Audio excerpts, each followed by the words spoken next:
Welcome back to my YouTube channel. So இன்னைக்கு என் தலைவர் எஸ்கேவோட படத்தோட ரிவ்யூ தான் இந்த வீடியோவில் பார்க்க போகிறோம். ஸோ மதராசி படத்தோட ரிவ்யூ தான் இந்த வீடியோவில் பார்க்க போகிறோம். ஸோ வாங்க வீடியோக்குள்ளே போகலாம். ஸோ படத்தோட ஒன்லைன் பற்றி பார்த்தோம் அப்படின்னா அதாவது நம்ம வெளி மற்ற ஸ்டேட்ஸ்லேயோ இல்லை மற்ற ஊர்லேயோ வந்துட்டு கன் புழக்கம் வந்து நார்மலாகவே இருக்குன்னு சொல்லலாம். எப்படி நம்ம நார்மலாக ஒரு விஷயத்தை போய் வாங்குறோமோ அது மாதிரி அது வந்து புழக்கமாயிட்டு இருக்கு. பட் ஆனால் தமிழ்நாட்டில் அந்த மாதிரி கிடையாது. ஸோ அப்படி ஒன்று ட்ரை பண்ணுறதுக்காக வந்து நம்ம வில்லன் கேங் வந்து கண்டெய்னர்ஸில் வந்து இந்த கன்னை ஃபுல்லாக எடுத்துகிட்டு வந்துட்டு இருக்காங்க. ஸோ நம்ம எண்ணெயில் இருக்கிற பிஜு மேனன் அவங்க தான் வந்துட்டு ஒரு முக்கியமான லீட் அந்த டீமை லீட் பண்ணுறாங்க. ஸோ அவங்க வந்து இந்த ஆப்ரேஷனை ஸ்டாப் பண்ணணும். ஸோ நமக்கு ஸ்டார்டிங்லேயே ஒரு மாசான ஃபைட் சீனோட என்ட்ரியோட தான் இந்த படம் வந்து ஸ்டார்ட் ஆகுது.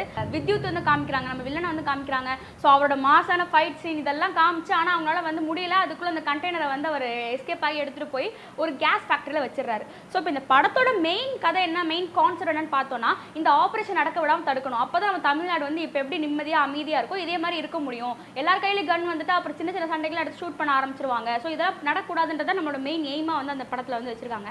அதுக்கப்புறம் நம்ம எஸ்கே வந்து பேரலாக பார்த்தோம் அப்படின்னா அவங்க எப்படி இருக்காருன்னா ஒரு லவ் ஃபெயிலியரில் வந்துட்டு நான் செத்துறணுண்டா, எப்படியாவது செத்துறணுண்டா, நான் இப்பயே செத்துறணுண்டா அப்படின்ற ஒரு தாட் ப்ராசஸில் அவர் இருக்காரு. ஸோ அவரை எடுக்கும் போதே வந்துட்டு ஃபஸ்ட்டு சலம்பல சூப் சாங்லேருந்து தான் மாசா என்ட்ரி கொடுக்குறாங்க. ஸோ அதுக்கப்புறம் அப்படி முடிச்ச உடனே வந்துட்டு அவர் பிரிட்ஜ் வந்து சூசைட் பண்ணுற மாதிரி காமிக்கிறாங்க. ஸோ அவர் சூசைட் பண்ணி ஹாஸ்பிட்டல் போகிறப்பையும் அதே மாதிரி இந்த பிஜு மேனன் அவங்க வந்துட்டு அந்த ஆப்ரேஷனில் வந்து அடிப்பட்டு லைக் கார் ஆக்சிடென்ட் ஆகி அவர் போகிறப்ப 2 பேர் மீட் பண்ணிக்கிறாங்க.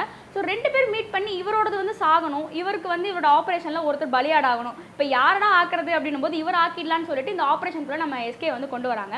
ஸோ இதுதான் இந்த படத்தோட மெயின் கான்செப்ட். இதுக்கிடையில பார்த்தோம் அப்படின்னா எஸ்கே அவங்களுக்கு வந்துட்டு டிலூஷன் அப்படின்ற வந்து ஒரு சிண்ட்ரோம் மாதிரி சொல்லலாம், ஒரு ப்ராப்ளம் வந்து இருக்குது, ஒரு மென்டல் இஷ்யூ இருக்குது. அதுக்கு வந்து அவர் சின்ன வயசுலேருந்தே வந்துட்டு ட்ரீட்மெண்ட் வந்து போயிட்டுருக்காரு. ஸோ வந்து அந்த மாதிரி நேரத்தில் வந்து அவர் வந்து ஒரு அரக்கத்தனமாக வந்து சண்டை போடுவார் அப்படின்ற மாதிரி கோவம் வரும் அப்படின்றது வந்து அவரோட இது. ஸோ இப்போ கொஞ்சம் பரவாயில்லாமல் இருக்கிறாரு அப்படின்ற மாதிரி வந்துட்டு நமக்கு லேட்டராக தான் தெரிய வருது. ஸோ அவரை வந்து இதில் இழுத்து விட்றாங்க. ஸோ இப்போ வந்து அவர் அங்கே போகிறாரு, இந்த ஆப்ரேஷன் ஏன்னா நின்றுச்சா இல்லையா, அந்த கண்ணை விடாமல் பண்ணாங்களா, அந்த வில்லனுக்கும் இவங்களுக்கு என்ன ஒரு போராட்டம் நடக்குது, பாவம் ஒரு அப்ராணியான ஒரு இன்னசென்ட்டான ஒரு தரத்துக்கிட்டு போய் இதுக்குள்ளே விட்றாங்களே, அவர் இறக்கணும்னு நினச்சாரு, இறந்தாரு, செத்து போனால் சூசைட் பண்ணாரா இல்லையா. ஸோ இப்படி இதெல்லாம் போயிட்டு இருக்கும்போது மெயின் அந்த ஆப்ரேஷனை ஸ்டாப் பண்ணாங்களா இல்லையா அப்படின்றத இந்த கதையே. ஸோ இது வந்து கடைசியில் வந்து ஸ்டாப் பண்ணுறதுக்கு ஒரு மெயினான ஒரு ரீசன் தான் வந்து இந்த ஒரு படத்தில் ஒன்று இருக்கும், லவ் அப்படின்னு சொல்லிட்டு. ஸோ அந்த விஷயத்தையுமே வந்து ரொம்ப ஸ்ட்ராங்காகவே இந்த படத்தில் நமக்கு வந்து கொடுத்துருப்பாங்க. ஸோ டேரக்ஷன் பற்றி பார்த்தோம் அப்படின்னா முருகதாஸ் சார் அவரோட டேரக்ஷன் வந்து சொல்லவே வேணாம். அவரோட படத்தில் வந்து ஒரு டச் வந்து நமக்கு தனியாகவே தெரியும். அந்த டச் வந்து இந்த படத்தில் ஒவ்வொரு சீன்லேயுமே தெரியுதுன்னு சொல்லலாம். படம் ஃபுல்லாக சரி படம் அந்த டச்சில் இருந்துச்சுப்பான்னு சொல்லலாம், அவரோட சொல்லிட்டு போயிடலாம். ஆனால் வந்து ஒவ்வொரு சீன்லேயுமே அவரோட டச் வந்து வச்சுருக்கான்னு சொல்லலாம். ஒரு ஆக்ஷன் சீக்வன்ஸாக இருக்கலாம், ஒரு கேமரா ஆங்கிள் முதற்கொண்டுங்க, ஒரு ஃபைட் சீனில் வந்து கேமரா ஆங்கிளை எப்படி வச்சா எப்படி அந்த இடத்துல ப்ளே பண்ணோம்னா அந்த வந்து மாசாக ஸ்டைலாக வரும் அப்படின்றத வந்து ஒரு கரெக்டாக ப்ளே பண்ணியிருப்பாரு. அது வந்து ஃபஸ்ட் அந்த ஈவன் கார் ஆக்சிடென்ட் எப்படி காமிப்பாங்க, சும்மா போய் கார் விழுகிற மாதிரி அந்த இடத்துல வர அந்த கேமரா வந்து ரொட்டேட் பண்ணுறதுல அந்த கார் அப்படியே சுற்றுறது நம்ம வந்து விஷுவலாக 3Dயாக பார்க்குற மாதிரி வந்து ஒரு எஃபெக்ட் வந்து கொடுத்துருப்பாரு. அந்தளவுக்கு வந்து சினிமோட்டோகிராஃபரும் அவர் சேர்ந்து ஒரு குக் பண்ணி சம்பவத்தை வந்து வச்சுருந்துருக்காங்க இந்த படத்தில் வந்து. அண்ட் நெக்ஸ்ட் வந்து பார்த்தோம் அப்படின்னா ஆக்டிங். ஸோ ஆக்டிங் வந்துட்டு நான் என் தலைவரை பற்றி நான் சொல்லவே முடியாது. அவர்கிட்ட நீங்கள் என்ன தேவைன்னா ஃபஸ்ட்டு ஸ்டார்டிங்கில் சொல்லுவாங்க அவர் வந்து காமெடி மட்டும் தான் பண்ண தெரியும், அவருக்கு அந்த மாதிரி படம் தான் நடிக்க தெரியும். கிடையாது. அவர்கிட்ட நீங்கள் என்ன கொடுத்தாலும் அவர் வந்து நடிச்சு காட்டுவார். அதை வந்து இதில் ப்ரூவ் பண்ணியிருக்காரு. இதுக்கு முன்னாடி சரி ஓகே ஒவ்வொரு ஜான்ரில் ஒரு படம் வந்துச்சு, இந்த படத்தில் பார்த்தோன்னா எல்லா ஜான்ரையும் கலந்து போட்டு வச்சுருக்காங்க. ஸோ அந்த அளவுக்கு வந்து எல்லா சீன்ஸ்லையுமே அவர் என்ன சுச்சுவேஷனில் எப்படி நடிக்கணும் அப்படின்றத வந்து பட்டுன்னு வந்து பண்ணியிருப்பாரு. ஸோ பார்த்தோம் அப்படின்னா வந்துட்டு ஒரு இன்னசென்ட்டாக வந்து அவர் கேர்ள் ஃப்ரெண்ட் கூட இருக்கும்போது ஒரு இன்னசென்ஸோடு இருக்கணும். ஸோ அந்த இன்னசென்ஸை சூப்பராக காமிச்சிருப்பார். இன்னசென்ட்டோட ஒரு துருன்னு ஃபன்னாக ஜாலியாக பேசிட்டு அந்த மாதிரி வச்சுருப்பாங்க. ஃபைட் சீனில் அப்படியே என்னடா இப்படி இன்னசென்ட்டாக அதை பேசிகிட்டு இருந்தார், இப்போ வந்து சண்டை இப்படி மாதம் இறங்கி அடிச்சு குத்துறாரு அப்படின்ற மாதிரி இருக்கும். அடுத்த செகண்டில் பார்த்தோம்னா இப்போ நம்ம என்னைய கூட அதாவது இருக்கும்போது வந்துட்டு அவங்களுக்கு ஏற்ற மாதிரி அந்த ஒரு ரெஸ்பான்சிபிளாக ஒரு சீரியஸான கேரக்டர் வந்து ஒரு ப்ளே பண்ணுறாரு. ஸோ இந்த மாதிரி வந்து ஃபஸ்ட் ஹாஃபில் வந்து அவர் ஒரு வேறு மாதிரியான ஒரு இதுலேயுமே செகண்ட் ஹாஃபில் வந்து வேறு ஒரு மாதிரியான எஸ்கேவுமே நம்ம பார்க்க முடியுது. ஸோ உண்மையிலே வந்து தெருக்கி விட்டுருக்காருன்னு சொல்லலாம். எனக்கு வந்து ரொம்பவே பிடிச்சிருந்துச்சு. நான் வந்து அவர் என்ன பண்ணாலும் எனக்கு பிடிக்கும். ஸோ அந்த மாதிரி என்ன இவர் பண்ணது எல்லாமே எனக்கு மாசு தான். ஸோ அடுத்து வந்து பார்த்தோன்னா ருக்மிணி வசந்த் அவங்களுக்கு. ஸோ அவங்களுக்கு இந்த படம் உண்மையிலே கண்டிப்பாக ஒரு டேர்னிங் பாயிண்ட்டாகவே அமையும்னு சொல்லி நான் சொல்லலாம். ஸோ இதுக்கு மேலே நிறைய முக்கியமான படங்கள் நடிச்சிருக்காங்க. பட் இருந்தாலுமே இந்த படம் வந்து அவங்களுக்கு ரொம்ப ஒரு டேர்னிங் பாயிண்ட்டாக இருக்கும். அந்தளவுக்கு சூப்பராக நடிச்சிருக்காங்க.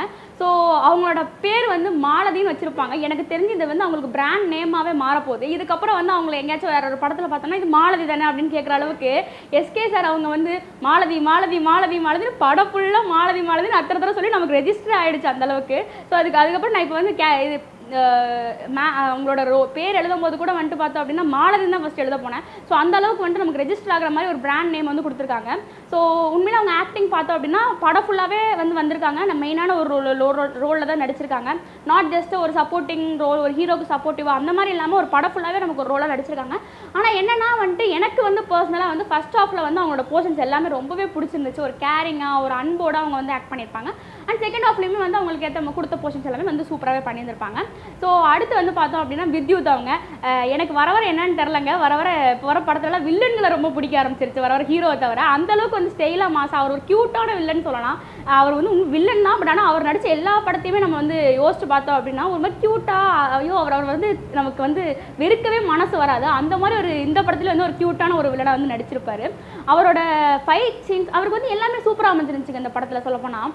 அனிருத் சார் வந்து இவருக்கு போட்ட பிஜிஎம்மாக இருக்கலாம். அதுக்கப்புறம் வந்து பார்த்தோன்னா முருகதாஸ் சார் அவங்க வந்து செகண்ட் ஹாஃபில் வச்சிருக்க ஃபைட் சீன்லாம் சொல்லணுமா, ஃபர்ஸ்ட் ஹாஃபில் எடுத்தோடனே அவருக்கு ஒரு மாஸ் ஃபைட் சீன், அப்புறம் செகண்ட் ஹாஃப் போனால் இன்னும் அதை விட சூப்பரான மாஸ் ஃபைட் சீன்ஸ் அந்த மாதிரி வச்சிருக்காரு. சரி ஃபைட் சீன்குள்ளே போயாச்சு. ஃபைட் சீன்குள்ளே போனால் அங்கே எப்படி அமைஞ்சதுன்னு பார்த்தீங்கன்னா ஸ்டண்ட் டேரக்டர் வந்து சூப்பராக சொல்லணுங்க. ஒரு சண்டையை வந்து நம்ம வந்து இன்ட்ரெஸ்டிங்காக பார்க்குற அளவுக்கு வந்துட்டு அவருக்காக அமைச்சு கொடுத்துருக்காங்க. நிஜமாக சொல்ல போனால் இந்த விஷயத்தில் வந்து எனக்கு ஹீரோ, அதாவது நம்ம எஸ்கே சார் அவங்களோட ஃபைட் சீக்வன்ஸை விட இவரோட ஃபைட் சீக்வன்ஸ் ரொம்பவே மாஸ் அண்ட் கெத்தாகவே இருந்துச்சுன்னு சொல்லலாம். எனக்கு இவங்க பார்க்கும்போது நம்ம நார்மல் ஆர்டினரி படத்தில் வந்துட்டு ஒரு ஹீரோ சண்டை போடுற மாதிரி தான் ஃபீல் ஆச்சு. ஆனால் இவருக்கு வந்து அந்த ஸ்டண்ட் சீக்வன்ஸ் எல்லாமே வந்து ரொம்ப டிஃப்ரெண்ட்டாக யோசிச்சு பண்ணியிருந்திருக்காங்க. செகண்ட் ஹாஃப் வந்து தண்ணி டப்புன்னு மேலே விழுந்து அது அவர் வந்து அப்படியே சருன்னு வந்து உட்காருவார். அந்த இதெல்லாம் வந்து உண்மையிலே பர்ஃபெக்டான கூஸ் பம்ப்ஸான ஒரு ஃபைட் சீன்னே சொல்லலாம். ஸோ அந்தளவுக்கு வந்து அவர் சூப்பராக பண்ணியிருந்திருக்காங்க. அடுத்து வந்து பிஜு மேனன் அவங்க வந்து பார்த்தோம் அப்படின்னா ஒரு ஹீரோக்கு ஈக்குவலாக வந்து படம் ஃபுல்லாகவே ஒரு மெயின் ரோல் இருந்தால் எப்படி இருப்பாங்களோ அந்த மாதிரி படம் ஃபுல்லாகவே ட்ராவல் ஆகுறாங்க. லைக் அவங்க தான் என்ன அந்த லீட் ஆஃபீஸர் நான் சொன்ன மாதிரி.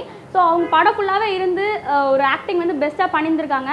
அவங்களோட கேரக்டர் வந்து நமக்கு மனசில் வந்து ரொம்பவே ஆழமாக பதிகிற மாதிரியான ஒரு ஆக்டிங் தான் கொடுத்துருக்காருன்னு சொல்லலாம். அடுத்து கூட நடித்த எல்லா ஆக்டர்ஸுமே வந்து ரொம்பவே சூப்பராக பண்ணியிருந்தாங்கன்னு சொல்லலாம்.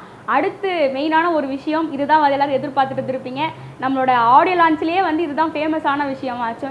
அனி எஸ்கே ஏஆர்எம் இவங்களோட காம்போ. ஐயோ இவங்க காம்போ நான் சொல்லவே முடியாதுங்க. படத்தில் எல்லா சாங்ஸுமே வந்து சூப்பராக இருக்குன்னு சொல்லலாம். ஸ்டார்டிங்கில் சலம்பலை வச்சதுலேருந்து அதுக்கப்புறம் வந்து ஒவ்வொரு சீன்லேயுமே எங்கே வந்து கரெக்டாக அந்த சாங் ப்ளேஸ் பண்ணால் ஆப்ட் ஆகுமோ அதுக்கேற்ற மாதிரி ப்ளேஸ் பண்ணியிருக்காங்க. எந்த ஒரு இடத்துலையுமே சாங் வந்து ஓவர் டூ ஆகலை. அதே மாதிரி 3 சாங் தான் கட்டின்னு ஸ்வீட்டாக முடிச்சிட்டாங்க. மிச்சது எல்லாமே வந்து அவர் ஃபுல்லாக பிஜிஎம்மில் தெருக்கி விட்டுருக்காரு. ஹீரோக்கு மட்டும் மாசா போட்டால் எப்படிங்க, வில்லனுக்கு வர்றவங்க போகிறவங்க இந்த எல்லா படம் ஃபுல்லாகவே மாசா. ஃபஸ்ட்டு டைட்டில் கார்டில் ஆரம்பிக்கிறோம். டைட்டில் கார்டு ஆரம்பிக்கும் போதே பின்னாடி பிஜிஎம் வந்து மாசா ஆரம்பிச்சிருச்சு. ஸோ அப்போலேருந்தே நம்மளை வந்து சீட்டில் வந்து சேர்றா படம் ஆரம்பிச்சிட்டு வாங்கடா அப்படின்ற மாதிரி உட்கார வச்சிட்டாரு நம்ம அணி அவங்கள. ஸோ நான் வந்து கன்ஃபார்மாக சொல்கிறேன், இவங்க 3 பேரோட காம்போ இந்த படத்தை இன்னும் படம் நிறைய படங்கள் எடுத்துக்கிட்டே இருக்கணும், நிறைய சாங்ஸ் வந்துக்கிட்டே இருக்கணும், நம்ம இதே மாதிரி வைப் பண்ணிகிட்டே இருக்கணும்னு சொல்லிட்டு எனக்கு வந்து ஒரு பெரிய ஆசைன்னு சொல்லலாம். அண்ட் பார்த்தோம் அப்படின்னா வந்து லைக் இதில் வந்து படத்தில் வேறு எதுவுமே ஃப்ளாஸ் இல்லையா அப்படின்னு கேட்டோம்னா செகண்ட் ஹாஃபில் வந்து கொஞ்சம் அங்கங்கே வந்து நமக்கு வந்து லேக் ஆகுற மாதிரி ஒரு ஃபீல் வரும். சில இடத்துல என்னடா இப்போ தான் எதுவும் பண்ணுங்கடா போங்கடா ஏதாச்சும் பண்ணி சீக்கிரம் முடிங்கடா அப்படின்ற ஒரு தாட் வந்து லைட்டாக வரதான் செய்யுது சில இடத்துல. ஆனால் ஃபர்ஸ்ட் ஹாஃபில் அந்த மாதிரி வரலங்க. ஆனால் செகண்ட் ஹாஃபில் வந்து அந்த மாதிரி நமக்கு ஒரு தாட் வருது சில நேரம். அதுக்கப்புறம் இல்லை இருங்க நாங்கள் ஃபாஸ்ட்டாக கொண்டு போயிடுவோம் அப்படின்ற மாதிரி டக்குனு அப்படியே இது பண்ணிடுறாங்க. ஸோ நம்ம கிராஃபே பார்த்தோம் அப்படின்னா ஃபர்ஸ்ட் ஹாஃபில் வந்து பார்த்தோம்னா அப்படியே ஃபஸ்ட் ஸ்டார்டிங்கில் அந்த ஃபைட் சீன் அப்படியே வந்து ஒரு ஃபீல் குட்டாக அப்படியே அழகாக போகுது. திரும்பி இன்டர்வல் பிளாக் அப்படியே சூப்பராக ஆகிடுது. அண்ட் அப்புறம் செகண்ட் ஹாஃப் பார்த்தோம் அப்படின்னா அப் டவுன் அப்படின்னு போயிட்டு கடைசியில் அப்படியே தூக்கி விட்டுறாப்புல. ஸோ அதனால் வந்துட்டு நமக்கு படம் முடிச்சுட்டு வெளில வரும்போது அந்த லேக்லாம் வந்து நமக்கு ஒன்றும் தெரியல, அவ்வளோவா பெருசாக இதாகலை. ஸோ அடுத்து நான் வந்து இன்டர்வல் பிளாக்னு சொல்லி ஏற்றுனாங்கன்னு சொல்லலாம். அந்த இன்டர்வல் பிளாக் பார்த்தோம் அப்படின்னா நம்ம ஃப்ராங்காக சொல்ல போனால் அவர் வந்து துப்பாக்கியை வந்து ட்ரை பண்ணியிருக்காரு. பட் அவரோட மாஸ்டர் பீஸை அவராலே திரும்பி ரீக்ரியேட் பண்ண முடியலன்றது தான் உண்மை. பட் ஆனால் வந்துட்டு அவர் திரும்பி அதை ட்ரை பண்ணணும்னு சொல்லிட்டு இந்த படத்தில் வந்து ட்ரை பண்ணி கொடுத்துருக்காரு. அந்தளவுக்கு நமக்கு வரலனா கூட ஓகே, அந்த ஓரளவுக்கு வந்துட்டு நமக்கு அந்த மாஸ் வந்து அந்த இன்டர்வல் சீனில் வந்து கிடச்சுன்னு சொல்லலாம். ஸோ இப்போ நான் ஃபைனலாக வந்து சொல்கிறதெல்லாம் வச்சு நீங்கள் ஒரு முடிவுக்கு வந்திருப்பீங்க. நான் வந்து எஸ்கே ஃபேனாக மட்டும் சொல்லலை, நான் ஒரு பொதுவான ஆடியன்ஸாகவும் சொல்கிறேன். கண்டிப்பாக போய் இந்த படத்தை வந்து தியேட்டரில் எக்ஸ்பீரியன்ஸ் பண்ணுங்கள். உண்மையிலே வந்து ஒரு மாஸாக இருக்கும். கண்டிப்பாக வந்து எஸ்கே ஃபேன்ஸ்க்காக இருக்கலாம், இல்லை முருகதாஸ் ஃபேன்ஸாக இருக்கலாம், இல்லை வந்து வித்யுத் ஃபேன்ஸாக இருக்கலாம், எல்லாருக்குமே வந்து படம் வந்து ரொம்ப பிடிச்சிருக்கும். நார்மல் ஆடியன்ஸாக இருந்தாலுமே கொண்டு போய் பாருங்கள்.